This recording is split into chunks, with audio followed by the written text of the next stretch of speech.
आज हम एक बड़ी ही दिलचस्प कहानी में गोता लगाने वाले हैं।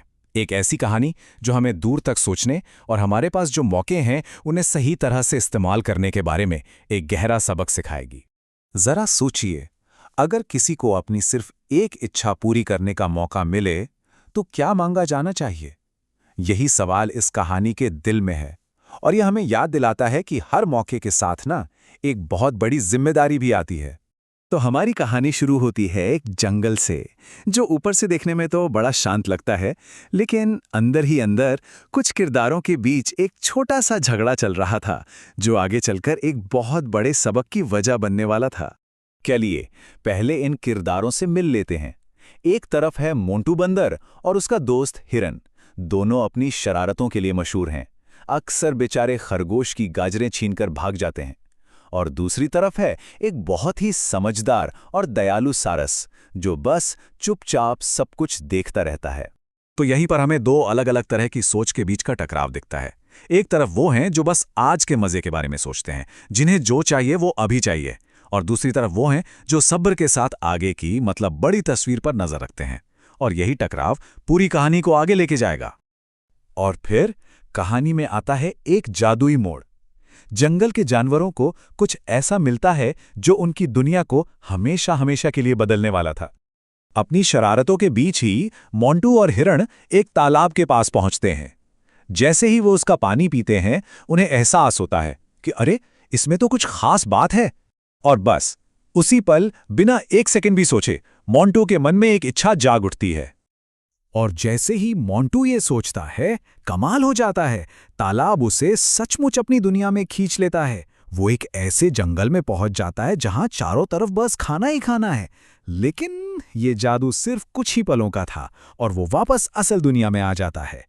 दरअसल इस जादुई तालाब का एक नियम था, और वो भी बहुत सख्त। हर जानवर सिर्फ एक ही इच्छा मांग सकता है। लेकिन ये बात उन्हें अपनी इच्छा बेकार करने के बाद पता चलती है, और तब हाथ में सिर्फ पछतावा रह जाता है। अब जैसे ही इस जादुई तालाब की खबर जंगल में आग की तरह फैलती है, एक होड़ सी मच जाती है। हर कोई अपनी छोटी मोटी स्वार्थी इच्छा पूरी करना चाहता है, और ये कीमती मौका देखते ही देखते बर्बाद होने लगता है।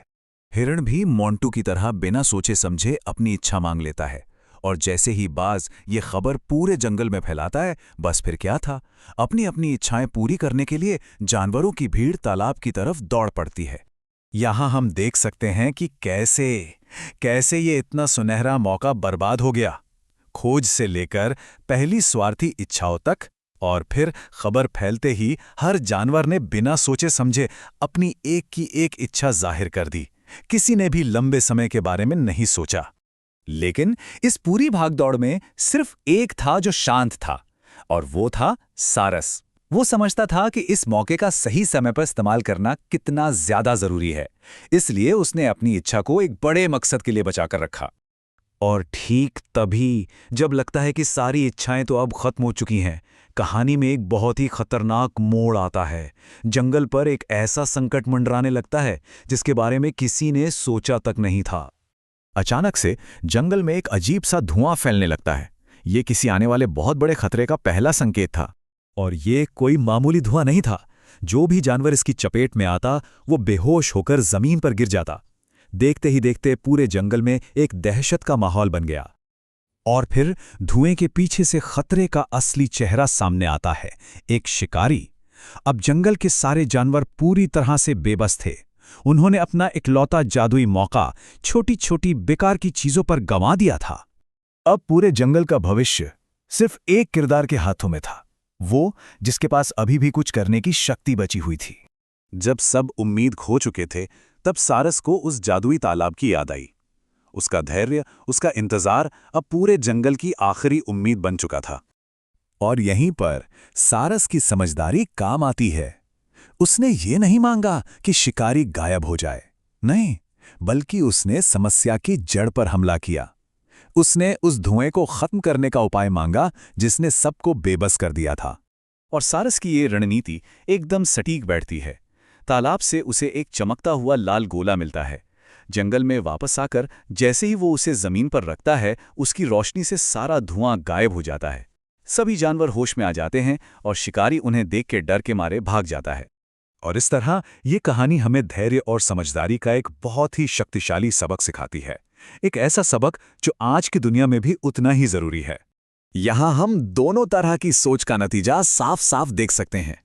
जानवरों की छोटी सोच ने उन्हें थोड़ी देर की खुशी तो दी, लेकिन मुसीबत में बिल्कुल अकेला और बेबस छोड़ दिया। वहीं दूसरी तरफ सारस की दूर की सोच ने ना सिर्फ सबकी जान बचाई, बल्कि पूरे समाज को सुरक्षित किया।